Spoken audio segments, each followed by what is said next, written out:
우리가 더럽다는 말을 어떤 상황에서 쓸까요?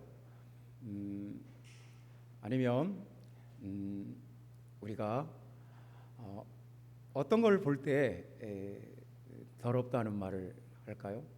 더럽다 이 말을 들으면 우리는 무엇을 떠올리게 될까요? 우리나라는 이제 선진국이 되었고 되게 깨끗해요. 상하수도가 완전히 나누어져 있고 대부분이 이렇게 자주 씻고 마시는 물 그리고 먹는 음식 뭐 유통기한 같은 거 철저히 지키고요. 되게 우리나라는 청결하고 이제 위생적으로 깨끗한 나라가 됐어요. 근데 이제 인도네시아나 뭐 스리랑카나 이런 좀 저개발 국가에 가서 보면 막 하수도가 아직도 이렇게 땅 속에 들어가 있지 않고 다 노출되어 있고 뭐 쓰레기 분리수거 같은 것도 이루어지지 않고 그냥 아무 데나 이렇게 막 버려져 있고 불태우고 막 쌓여 있고 이런 걸 보면 우리나라가 확실히 깨끗하구나 하는 것을 느끼게 됩니다. 우리나라는 그냥 철저하게 청결한 나라예요. 수돗물도 국가에서 깨끗하게 해서 보내지만 또 각 가정에서 또 정수기로 또 한 번 걸러서 정말 청결에 대해서 이렇게 청결에 어떤 기대하는 그 정도가 이렇게 높은 나라가 또 있을까 싶어요. 우리 참 깨끗한 나라예요. 그래서 이제 더럽다는 말을 요즘은 어떤 감정이나 기분을 묘사할 때 쓰는 것 같아요. 더럽다는 말을 쓸 때가 별로 없어요. 안 그래요? 화장실도 깨끗하고 더럽다는 말을 이제는 나 오늘 기분이 더러워 할 때 그 감정이나 어떤 기분을 묘사할 때 그럴 때 쓰는 것 같아요. 너무 더러운 것이 없으니까 그런 건 아닐까요? 근데 이제 성경에서 더럽다는 말은 굉장히 의미심장한 단어예요. 그러니까 성경에서 더럽다는 말은 일단 위생적으로 더러울 때 더럽다는 말을 써요. 불결하고 다른 사람에게 위생적으로 뭔가 부패하거나 썩었을 때 더럽다. 그리고 어떤 제의적인 더러움이 있어요.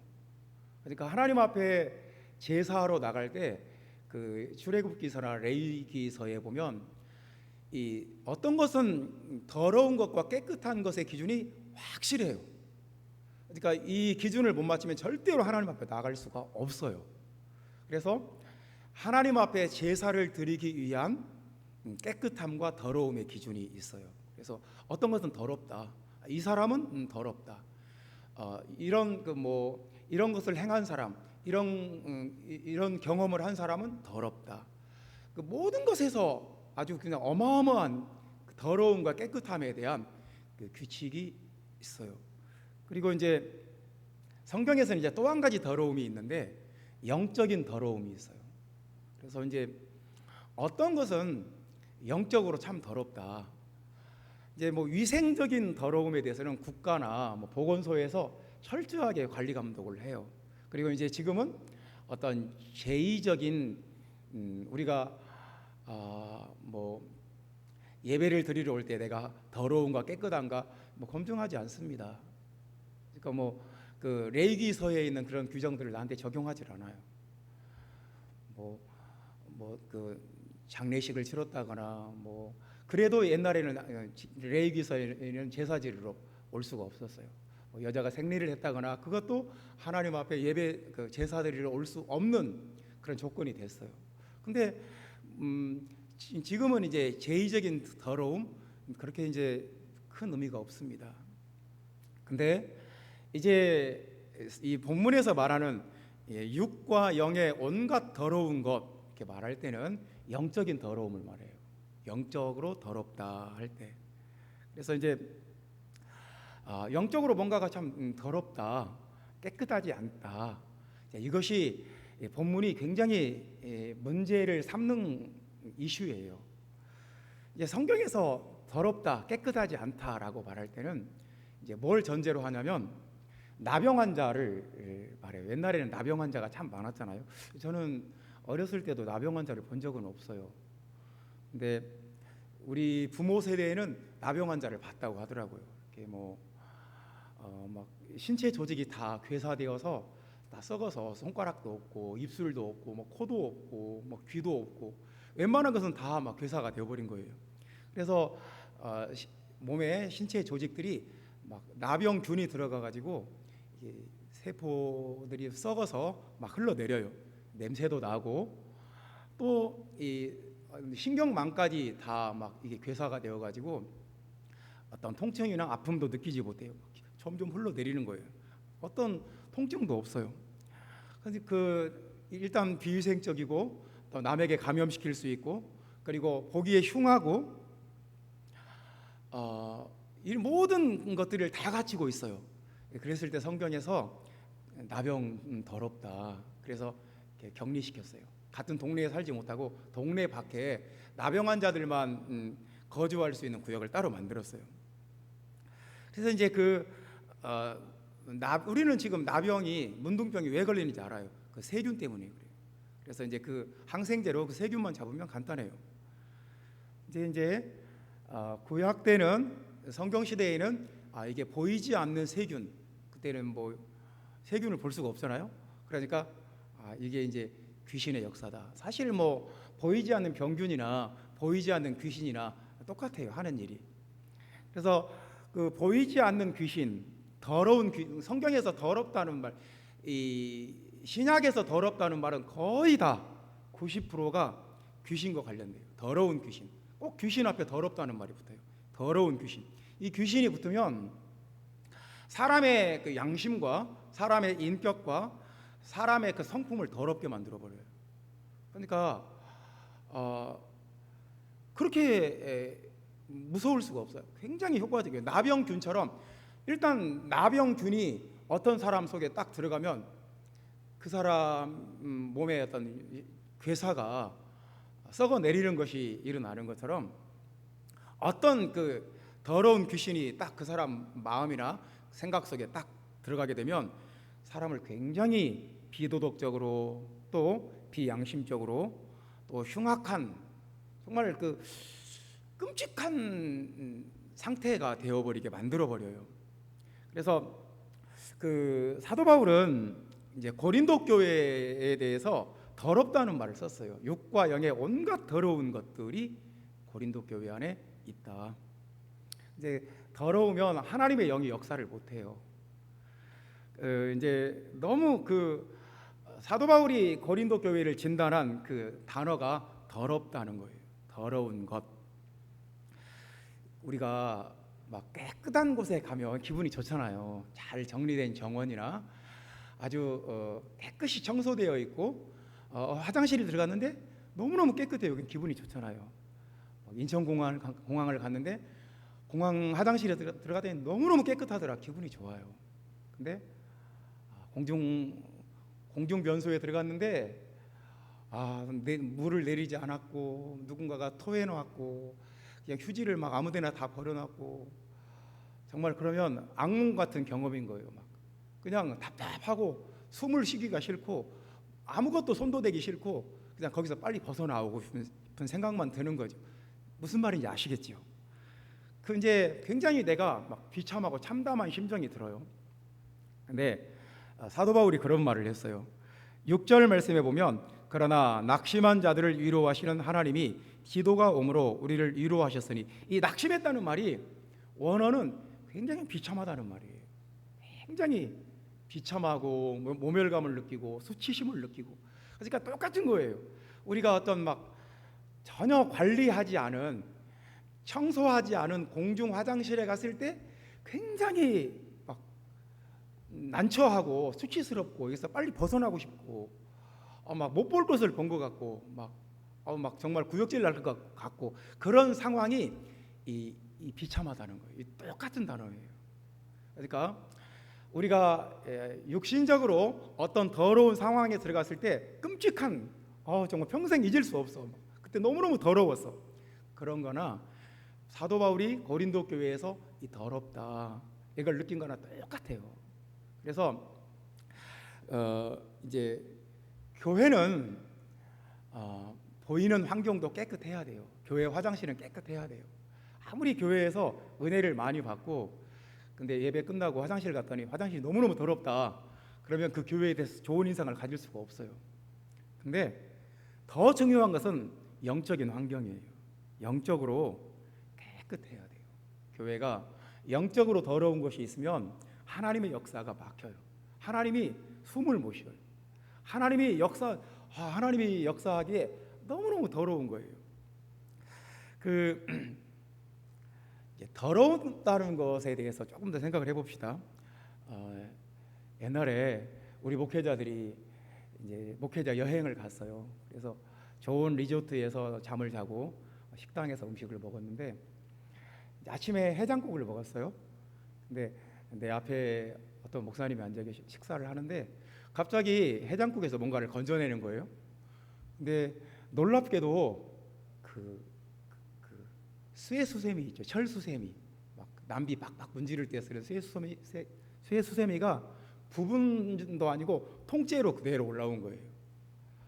그러니까 이 그분의 음식에만 들은 게 아니라 그게 커다란 솥에서 이제 건져진 거잖아요. 그래서 입맛이 달아나더라고요. 이걸 못 먹을 걸 먹은 것 같고, 그러니까 굉장히 맛있는 아주 좋은 재료로 만든 해장국이었는데 거기에 이 수세미가 통째로 들어간 거예요. 그럼 어때요? 먹기가 싫죠. 더럽죠. 이게 더럽다는 것은 그래요. 조금만 더러운 것이 섞여도 전체가 다 버려야 돼요. 먹을 수가. 그래서 그런 기억은 잘 안 지워져요. 아주 전도사 때 제가 전도사 때 이야기인데도 지금도 생생해요, 기억이. 그러니까 어떤 더러운 것을 경험하거나 보면 잘 안 잊어버려요. 어떤 막 더러운 냄새를 맡았다. 평생 그 기억은 갈 수도 있어요. 심지어 어떤 트라우마가 생길 수도 있어요.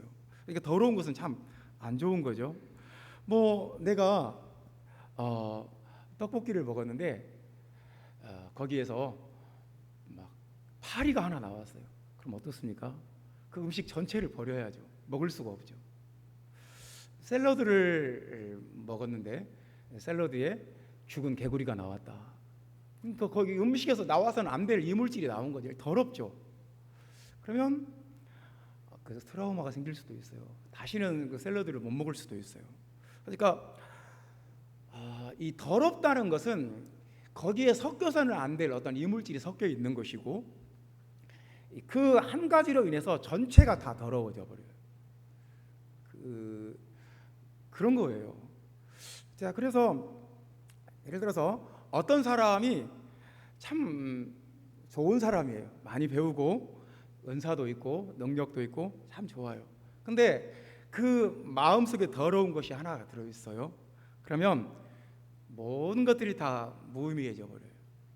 그러니까 하나님 나라에서는 그래요. 어떤 분이 굉장히 훌륭해요. 대단한 분이에요.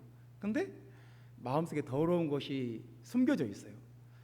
사람들은 이걸 내 마음속에 있는 볼 수도 없고 알 수도 없을 것이다. 근데 하나님 보시기엔 더러운 거예요. 더러운 것은 반드시 냄새가 나요. 냄새가 나고 뭔가 거부하고 싶은 마음이 들게 만들어요. 그렇다면 그 사람의 그 모든 것들이 다 무의미해져 버려요. 더 같이 더러워지는 거예요. 그래서 하나님 앞에서 오늘 본문이 이제 말씀하고자 하는 것이 뭐냐면 하나님 앞에서 더러운 것과 깨끗한 것, 영적으로 말해요. 영적으로 더러운 것과 깨끗한 것에 대한 이 분별력이 필요해요. 이건 더러운 것이구나. 이것은 깨끗한 것이구나.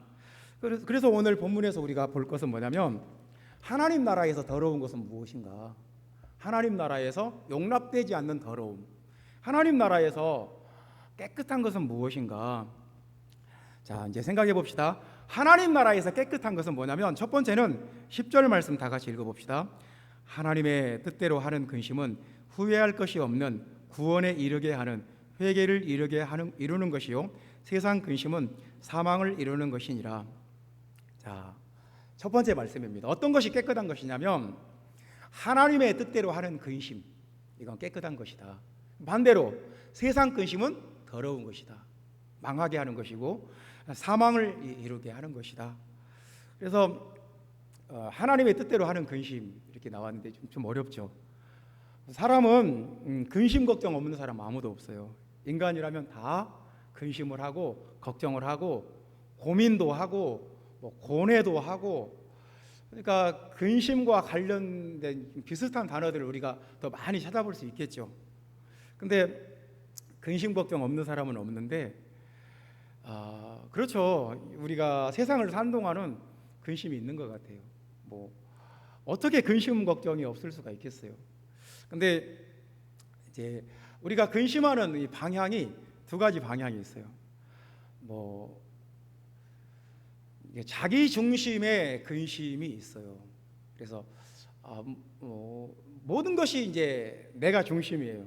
내 마음에 드냐 안 드냐, 내 뜻대로 되냐 안 되냐, 내 생각대로 하고 있냐 안 하고 있냐, 내가 중심이 되면 근심을 많이 하게 되는데, 그런 근심은 이제 짜증이 되고 원망이 되고 분노와 다툼을 만들어요. 그러니까 자기 중심의 근심은 참 위험하다. 이건 뭐 심리학적으로도 이제 증명이 된 거예요.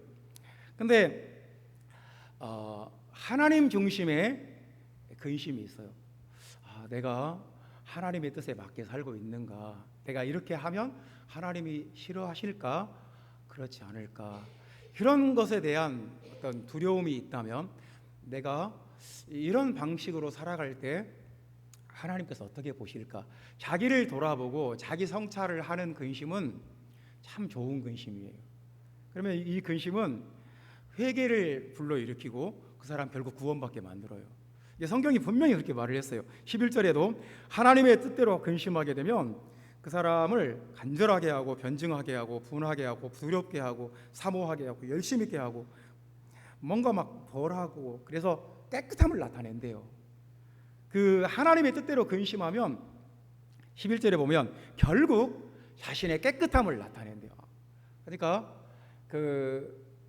내가 어떤 근심을 하고 있느냐에 따라서 하나님 앞에 깨끗함을 나타낼 수도 있고요, 세상 근심을 하고 있으면 더러워졌다가 더러워져서 오염되어서 감염되어서 죽는 거예요. 그러니까 이렇게 생각하면 돼요. 내가 세상 근심을 하면 귀신이 자꾸 떠나가요. 그리고 하나님의 거룩한 영이 들어와요. 근데 내가 세상 근심을 하고 있으면 더러운 영들이 자꾸 들어와요. 하나님의 영은 자꾸 떠나고, 그래서 내 영이 더러워져요. 하나님의 뜻대로 하는 근심은 내가 이런 부분에서 하나님 뜻대로 살지 못하는구나. 그러니까 자기가 알아요. 내가 어떤 면에서 취약하다는 것을, 어떤 면에서 내가 하나님이 싫어하는 모습을 갖고 있다는 것을 알아요. 그리고 왜 이렇게 내가 잘 안 변할까, 안 고쳐질까, 내가 왜 이렇게 다른 사람 불편하게 하고 힘들게 하고 마음에 상처 주는 이런 모습을 잘 안 고칠까, 거기에 대해서 계속 고민을 하고 근심을 하는 거예요. 여기서 근심하다의 원어의 뜻은 슬퍼하다는 거예요. 가장 1차적인 뜻은 슬퍼하다예요. 그래서 참 내가 어떻게 하면 하나님 앞에 이런 모습을, 내가 왜 이런 모습을 가지고 있을까, 슬퍼하는 거, 하나님의 뜻대로 근심하는 거예요. 근데 세상 근심을 하는 사람은 그런 거 일도 없어요. 왜 내 뜻대로 안 되지? 왜 내 생각대로 안 되지? 근데 모든 것이 자기 뜻대로 돼야 돼요. 이 교회는 왜 내 마음대로 안 되는 거지? 왜 내가 이렇게 생각하면 이대로 안 되는 거지? 세상 근심이에요. 하나님의 뜻대로 하는 근심은 교회를 위한 하나님의 뜻은 무엇인가? 교회를 위해서 내가 할 것은 무엇인가? 내가 이 교회에 지금 장애물이 되고 있지는 않은가? 끊임없이 생각하고 두려워하고 고민하고 하나님의 뜻대로 하는 근심이에요. 이런 근심을 하는 사람은 굉장히 영적으로 수준이 높고 결국 깨끗해져요. 이런 사람은 계속 자신을 돌아보고 하나님의 말씀 앞에 자신을 비추어 보기 때문에 깨끗해질 수 있어요. 깨끗함을 나타내게 돼요. 성경에 보면 사울 왕이 근심을 해요. 다윗이 골리앗을 죽이고 이제 막 여자들이 노래를 불러요. 사울은 천천히요, 다윗은 만만히로다. 그러니까 그 당시에 숫자 단위의 최고 단위가 1000이었어요. 1000 이상의 단위가 없어요. 그러니까 지금도 서양 사람들은 1000하고 점을 찍고 또 1000하고 점을 찍고 그러죠. 왜냐하면 1000 이상의 단위가 없거든요. 근데 사울 왕에게 1000을 돌리고 다윗에게 1000의 10배인 만을 돌려요. 그러니까 10 곱하기 1000 해야 만이 되는 거예요. 지금도 1만이라는 단어를 말할 때 10,000 그러잖아요. 10, 1000 그래야 만이 되잖아요. 똑같아요. 다윗에게 만을 돌려서 사울 왕이 근심을 하는 거예요. 나의 이 다이내스티가 위험하구나. 다윗이 나보다 인기가 더 좋구나. 근심을 해요. 큰일 났네. 다윗이 나보다 더 세력이 커지고 백성들에게 인기가 좋고 이거 어떻게 해야 되나? 다윗을 죽일 생각을 해요. 어느 날 갑자기 자기를 위해서 노래를 하프를 연주하고 있는 다윗을 창을 던져요. 계속 다윗을 죽이려고 해요. 그러니까 이런 식의 근심을 하고 있으니까 성경에 보면 악신이 그 속에 들어갔다고 그래요. 악신이. 그러니까 이제 악신이 들어가니까 더 번뇌를 많이 하는 거예요. 더 스트레스를 많이 받고 더 고민을 많이 하고 더 마음이 사악해지고 더 교활해지고 시간이 가면 갈수록 사울의 마음속에 악신이 자꾸 들어가요. 그러니까 이 마인드가 딱 그거예요. 자기 중심의 마인드예요. 하나님의 뜻을 구하고 하나님이 어떻게 하면 좋을까 이것이 아니에요. 내가 이 나라 왕인데 내 아들이 왕이 못 될 수도 있겠네. 다윗이 내 아들 대신에 왕이 될 수도 있겠네. 아니면 나를 몰아내고 다윗이 왕이 될 수도 있겠네. 저놈 죽여야지. 이렇게 되어버리는 거예요. 그러니까 이제 사울 왕은 더러워지고 더러운 귀신이 들어가고 더러운 귀신이 들어가니까 더 더러워지고 그러니까 또 더러운 귀신이 또 더 들어가고 점점점 영적으로 굉장히 악해지고 힘들어졌어요. 다윗도 근심했어요. 다윗이 우리아의 아내 바세바를 범했어요. 그리고 이제 그걸 아무도 몰라야 돼요. 아무도 모르고 알면 안 돼요. 그러면 이제 왕이 비난받고 그 자리를 유지하기가 힘들어요. 근데 나단 선지자가 왔어요. 막 지적을 합니다. 이놈이 그걸 알고 있었네. 이놈만 죽이면 아무도 모르겠지. 여봐라, 나단 선지자를 잡아다가 감옥에 가둬라. 그리고 굶겨라. 그리고 죽여라. 하면 끝이에요. 아무도 몰라요. 근데 다윗이 하나님의 입장에서 고민을 해요. 하나님께서 이걸 어떻게 보실까? 그래서 인정해요. 내가 죄를 지었다고. 내가 내 죄를 슬퍼한다고. 그러니까 슬퍼한다는 말이 근심한다는 말이에요.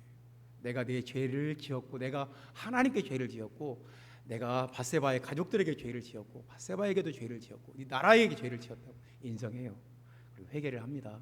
그러니까 다윗도 어떻게 보면 다윗이 사울왕보다 더 나쁜 짓을 했죠. 사울왕은 자기 부하의 아내를 뺏거나 그런 짓은 안 했어요. 근데 딱 그 차이예요. 마인드의 차이예요. 근심, 이 생각의 방향이 나를 중심으로 생각을 해버리게 되면 망해요. 자꾸 더러워져요. 근데 하나님께서 어떻게 보실까? 하나님 중심으로 고민을 하게 되면 다윗은 결국 깨끗해졌어요. 그래서 하나님께서 이 사람은 내 마음에 합한 사람 인정을 해요. 여러분, 우리가 어떤 근심을 하느냐 참 중요합니다. 근본적인 문제예요. 우리 마인드가 참 중요해요. 내가 내 마음을 더럽게 할 수도 있고요. 하나님 보시기에 깨끗하게 할 수도 있어요. 세상 근심하면 점점 더 더러워져요. 하나님의 뜻대로 근심하면 점점 깨끗해져요. 여러분 모두 성령으로, 거룩한 성령으로 깨끗한 사람 되시기를 주님의 이름으로 축원합니다. 두 번째 말씀입니다. 어떤 사람이 더러운 사람이고 어떤 사람이 깨끗한 사람이냐. 12절 말씀 다 같이 읽어봅시다. 그런즉 내가 너희에게 쓴 것은 그 불의를 행한 자를 위한 것도 아니요 그 불의를 당한 자를 위한 것도 아니요 오직 우리를 위한 너희의 간절함이 하나님 앞에서 너희에게 나타나게 하려 함이라. 간절함이 나타난다. 하나님 앞에서 간절함이 나타난다. 이 사람 깨끗한 사람이 간절한 사람. 이 간절함은 참 인간은 그 뭐에 대해서 간절한 것 같아요. 그 죄에 대해서 간절한 것 같아요. 왜 그럴까요? 그 죄에 대해서는 간절하고 하나님에 대해서는 별로 간절하지 않고 마귀 귀신에 대해서는 되게 간절하면서 하나님께 대해서는 정말 그렇게 거부하고 이렇게 싫어하고 우리 아이들을 키워보면 유치원 다니고 막 초등학교 다니면서 온갖 욕설을 다 배우고 온갖 악을 다 배워가지고 와요. 그러니까 세상 전체가 그렇게 악하니까 누가 악을 가르쳐주지 않아도 스스로 배우고 저절로 익혀요. 근데 성경 읽는 거, 기도하는 거 이건 정말 그냥 눈을 부릅뜨고 가르쳐야 돼요. 예배 드릴 때 똑바로 앉아서 하나님께 집중하는 거 이건 정말 이건 막 눈을 부릅뜨고 그렇게 안 하면 막 화를 내고 가르쳐야 돼요. 그러니까 인간은 악에 대해서는 간절함이 있는데 선한 것, 하나님께 대한 것, 영적인 것에 대해서는 참 간절함이 없어요. 그러니까 이제 본문에 보면 그 바울이 답답한 마음이 있는데 고린도 교회의 그 거짓 선지자들의 그 모함과 그 교활함에 대해서는 고린도 교회들이 잘 들어요. 이상하지 않아요? 정말 잘 들어요. 갈라디아 교인들도 그냥 그 바울이 가르친 이 복음이 틀렸다 하고 막 거짓 사도들이 가르치면 순식간에 들어요. 바울이 몇 년 동안 가르친 것 하루아침에 뒤집어져요. 거기에 대해서는 빨라요. 그리고 간절해요. 그리고 이 고린도 교인들이 사도 바울의 진심에 대해서는 무시해요. 그러니까 왜 이제 사도 바울이 힘든 거예요. 평생 내가 너희들한테 2절 말씀에 보면 그런 말씀을 하잖아요. 마음으로 우리를 영접하라. 우리는 아무에게도 불의를 행하지 않고 아무에게도 해롭게 하지 않고 아무에게도 속여 빼앗은 일이 없노라. 그런 짓을 안 했다. 근데 왜 우리의 진심을 알아주지 않느냐? 사도 바울이 답답한 거예요. 그러니까 이상하게 거짓 사도들이나 이 교활하고 사악한 사람들에게는 사람들이 빨리 응답을 해요. 근데 이 사도 바울의 진심에 대해서는 응답이 더뎌요, 느려요. 근데 드디어 이제 간절함이 생겼어요. 그러니까 사도 바울이 기뻐하는 거예요. 그 사람의 영은 눈에 보이지 않는데 눈에 보이지 않는 그 사람의 영은 간절함으로 나타나요. 그 사람이 어떤 영을 가졌는지 간절함에서 나타나요. 그 사람이 더러운 영을 가졌으면 더러운 것에 간절함이 생겨요. 예를 들어서 어떤 사람이 음란한 영이 들어갔어요. 그 속에. 그러면 음란에 대해서 그렇게 간절해져요. 막 그냥 음란 사이트 막 뒤져보고 막 음란한 것에 대해서 그렇게 간절해져요. 막 바람 피는 게 목숨을 걸어요. 막 돈을 들이고 시간을 들이고 막 다른 사람의 거짓말을 하면서도까지 막 바람을 피고. 그게 왜 그러냐면 음란의 영이 들어가면 음란에 대해서 간절해져요. 사람이 뭐에 대해서 간절하냐? 그 사람이 영이 그런 영인 거예요. 그 사람이 그래서 그 음란의 영이 들어가면 판사도 음란해지고 80대 노인도 음란해지고 학교 선생님도 음란해지고 그냥 음란의 영이 들어가면 그냥 다른 생각을 못 해요. 오직 음란에 대해서 간절해져요. 게임의 영이 들어가잖아요. 그러면 밤새도록 게임을 해요. 낮에 일하고 밤을 새워서 PC방에서 나오질 않아요. 그게 절대로 정상적인 것이 아니에요. 그런 사람들이 있어야 PC방도 돈 벌고 국가 경제가 돌아가지. 그럴까요? 이게 그런 사람들 봤어요. 밤새도록 날이면 날마다 게임방에 처박혀가지고 게임만 그 귀신 들린 거예요. 그 게임의 영이 들어가면 도박의 영이 들어가면 못 빠져나와요. 화투 치다가 그 도박의 영이 들어가면 손을 잘라도 해요. 발가락으로 해요. 그러니까 그 사람 속에 어떤 영이 들어가면 그것에 대한 간절함이 생겨요. 정신을 못 차려요. 그 모든 비정상적이고 악하고 흉악한 것은 그 속에 그 영이 들어간 거예요. 그 귀신이 들어간 거예요. 그 사람이 뭐에 대해서 간절함이 있는가, 그 사람의 영을 알 수 있어요. 이분이 성경을 읽고 싶어하고, 교회를 자꾸 오고 싶어하고, 예배를 드리고 싶어하고, 말씀을 듣고 싶어하고, 하나님 앞에 나와서 막 기도하고 싶어해요. 그 영이 들어간 거예요. 거룩한 영이 있어서 그래요. 거룩한 영이 그 속에 들어가면 그것에 대한 간절함이 생겨요. 그러니까 보이지는 않지만 그 속에 어떤 영이 들어가 있는가, 그 사람이 무엇에 대해서 간절한가 보면 알 수 있어요. 형제자매 여러분, 어떤 것에 대한 간절함이 있습니까? 여러분 안에 간절함이 있다면 무엇에 대한 간절함입니까? 그것이 여러분이 깨끗한가 더러운가를 보여주는 거예요. 여러분 더러운 사람입니까? 깨끗한 사람입니까? 하나님 앞에 거룩함이 나타나는 사람입니까? 아니면 여전히 더러운 사람입니까? 여러분의 간절함은 어디를 향하고 있습니까?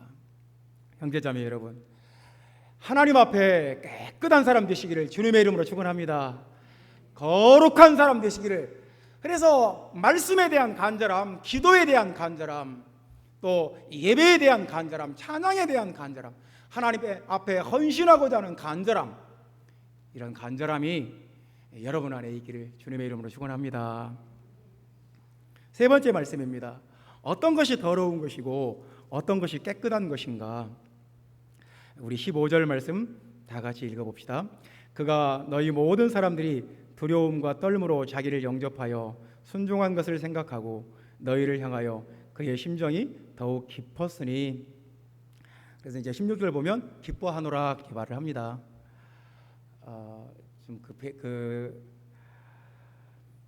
바울의 그 선교팀에 대해서 고린도 교회들이 되게 좀 무례하고 좀 막대했던 것 같아요. 근데 이제 바뀐 거예요. 그렇게 막 그 무례하고 함부로 행동했던 사람들이 두려움과 떨므로 영접했다. 그렇게 이제 디도를 먼저 보냈더니 디도에게, 바울의 선교팀인데 디도에게 그렇게 예의 바르게 그렇게 했던 거예요. 그러니까 이걸 보고 사도 바울이 기뻐하고 내가 너희들을 이제 신뢰한다, 그렇게까지 말씀을 합니다. 예의는 모든 것에 필요한 것 같아요. 부모 자식 간에도 예의가 필요하고, 교사와 학생 사이에도 예의가 필요하고, 목사와 교인 사이에도 예의가 필요하고. 그러니까 어떤 악플을 하나를 보고 연예인이, 아이돌 가수가 자살을 했다, 이런 걸 보면 그 사람의 말이 뭐 문장으로 표현되든 입에서 나오든 사람의 말에는 어떤 악마적인 힘이 있구나, 그런 것을 알 수가 있습니다. 서초구의 한 교사가 학부모들의 악성 민원 그 한마디를 듣고 학교에서 자살을 해버렸어요. 근데 이런 걸 보면 인간의 입에서 나오는 말은 사람을 죽일 수도 있구나, 말 한마디가 사람을 죽이는 힘이 있구나, 어떤 마귀적인 힘이 있어요. 악마적인 힘이 있어요. 그러니까 학부모와 교사 사이에건, 아니면 학생과 교사 사이에건, 교인과 목사 사이에 예의가 필요해요. 예절이 있어야 돼요. 서로 절대로 넘지 말아야 될 선이 있고, 그 선을 넘어버리면 굉장히 힘들어지고 고통스러워져요. 그래서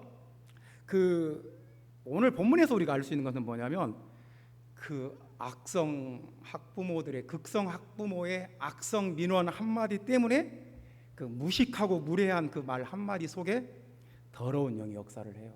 악한 영이 역사를 하는 거예요. 무시무시한 거예요. 이 말하는 사람은 아무 생각 없이 말을 했는데 전화해서 당신 내가 누군 줄 아냐고, 내가 변호사라고, 내가 검사라고, 내가 뭐 경찰서나 여기 아는 사람 많다고, 이렇게 그 한마디를 또 해버리면 듣는 사람은 그 한마디 때문에 죽는 거예요.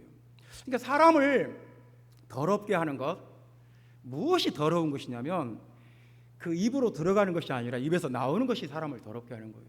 예수님이 그렇게 말씀했어요. 손을 씻지 않고 음식을 먹어서 그 음식이 사람을 더럽게 하는 것이 아니다. 그 사람의 입에서 나오는 것이 그 사람을 더럽게 하는 것이다. 내가 내가 어떤 말을 하고 사느냐야 더러운 사람일 수도 있고 깨끗한 사람일 수도 있어요. 그러니까 이런 거예요. 굉장히 무식하고 무례한 말을 계속해요. 그러면 그 사람은 더러운 거예요. 악하고 더럽고 무례한 영이 그 속에 들어가 있는 거예요. 이게 굉장히 우리가 위험한 거예요. 이게 그렇게 되면 이 사람이 깨끗하다고 할 수가 없어요. 나도 내 자신을 돌아봤어요. 내가 좋은 말을 하고 사는가, 다른 사람에게 상처 주는 말을 하는가. 참 이게 절대로 작은 문제가 아니에요. 좋은 말, 선한 말, 다른 사람을 격려하고 다정한 말, 힘을 주는 말. 사람이 악한 영이 그 속에 들어가면 요즘 이 나라가 미친 것 같아요. 막 지하철역 앞에 막 장갑차를 세워놨잖아요. 다 죽여버리겠다고, 눈에 보이는 대로 다 죽여버리겠다고 칼 들고 막 설쳐대고. 왜 이렇게 흉악해졌을까요? 왜 막 날씨가 더워서 그런지 아니면 경제가 어려워서 그런지 왜 90년대생 남자애들이 20대 남자애들이 칼 들고 나가서 막 다 죽여버리겠다고 이렇게 막 끔찍한 말을 막 SNS에 남기고 포털사이트에 남겨서 사람들을 막 두렵게 떨게 하고. 왜 그럴까요? 물론 심리적으로 그 사람의 정신 상태를 분석할 수도 있을 것 같아요. 근데 근본적으로 성경은 그런 것이 더러워서 그래요. 그 속에 더러운 귀신이 들어간 거예요. 하나님의 성령이 들어가면 절대로 그런 말을 할 수도 없고 그런 행동을 할 수도 없어요. 군대 가잖아요. 욕을 안 하면 못 해요. 군대 가서 군대는 욕으로 시작해서 욕으로 끝내요. 그래서 욕을 잘하면 군대 생활을 잘할 수 있어요. 근데 저는 군대 가서도 욕을 하고 싶지 않더라고요. 욕을 안 했어요. 그랬더니 어떤 일이 생기냐면 내 밑에 후임들이 나는 무시해. 그러니까 나보다 한 달 늦게 온 애는 욕을 잘하고 막 화를 잘 내고 막 거친 말을 너희들을 막 정말 상상할 수도 없는 막 거친 말들을 날마다 해요. 그러니까 내 밑에 후임들이 걔는 다 두려워하는데 나는 하나도 무서워하지 않아. 근데 욕을 안 하니까, 나쁜 험악한 말을 안 하니까 할 수가 없어요. 그렇더라도 우리가 그런 말을 한다는 것은 그 말은 우리의 정신을 오염시키고 우리의 영을 더럽게 만들어버려요. 그러니까 영적으로 보면 그런 말이 굉장히 위험해요. 더러워요. 하나님의 영이 들어오면 사람이 굉장히 순해지고 잠잠해지고 예의 바른 사람이 돼요. 되게 바른 사람이 돼요. 그러니까 그 속에 거룩한 성령이 들어있는지 더러운 귀신이 들어있는지 그걸 통해서 알 수가 있어요. 그 입에서 나오는 말이 그 사람을 더럽게 만들어요. 그리고 그곳에 있는 모든 사람들이 이건 아닌데. 그러니까 우리가 어떤 말을 한마디를 딱 들으면 그냥 분위기가 확 바뀌는 말이 있어요. 그 사람이 무심코 어떤 말을 딱 했는데 그 말 때문에 그 장소의 분위기가 말이 뚝 끊기고 분위기가 아주 한순간 바뀌어버려요. 왜냐하면 더러운 말이 나왔기 때문에 그래요. 우리가 하나님 앞에 나는 거룩한 사람인가 더러운 사람인가, 내 입에서 나오는 말, 내가 자판을 두들겨서 하는 그런 말, 내가 문장으로 써서 하는 말, 내가 거룩한 성령이 들어있으면 겸손하고 선하고 두렵고 떨림이 있어요. 예의 바르고. 근데 하나님의 영이 없고 더러운 영이 있으면 말과 행동이 굉장히 거칠어요. 심지어 극단적으로 가면 흉악해지기도 해요. 오늘 성경은 우리에게 더러운 사람인가 거룩하고 깨끗한 사람인가 이 문제를 말씀을 하고 있는데요. 첫 번째는 어떤 사람이 깨끗한 사람이냐? 하나님의 뜻대로 근심하는 사람, 하나님 중심으로 슬퍼하는 사람, 하나님 때문에 고민하는 사람, 그 사람은 깨끗한 사람이다. 그리고 어떤 사람이 깨끗한 사람이냐? 하나님 나라에 대한 간절함이 있는 사람, 말씀과 기도와 하나님의 임재와 예배에 대한 간절함이 있는 사람, 깨끗한 사람이에요. 어떤 사람이 깨끗한 사람이냐? 하나님 앞에 두렵고 떨림이 있는 사람, 조심하고 삼가하고 모든 것에 주의하고 예의 바르고 겸손하고 이런 사람은 깨끗한 사람이에요. 형제자매 여러분, 하나님 앞에서 우리가 깨끗하면 하나님이 역사합니다. 더 많이 역사해요. 우리가 더럽잖아요. 더러운 귀신들이 더 많이 역사해요. 더러운 음식 쓰레기와 쓰레기가 가득한 곳에 뭐가 가득하겠어요? 파리와 온갖 지저분한 바퀴벌레, 온갖 더러운 것들이 막 틈을 타겠지요.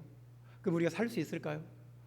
우리의 마음이 거룩하고 깨끗해지고 우리 교회가 거룩하고 깨끗해서 하나님의 영이 역사할 수 있는 그런 교회, 여러분의 가정, 여러분의 마음 그렇게 되시기를 예수님의 이름으로 축원합니다. 기도하겠습니다. 주 예수님,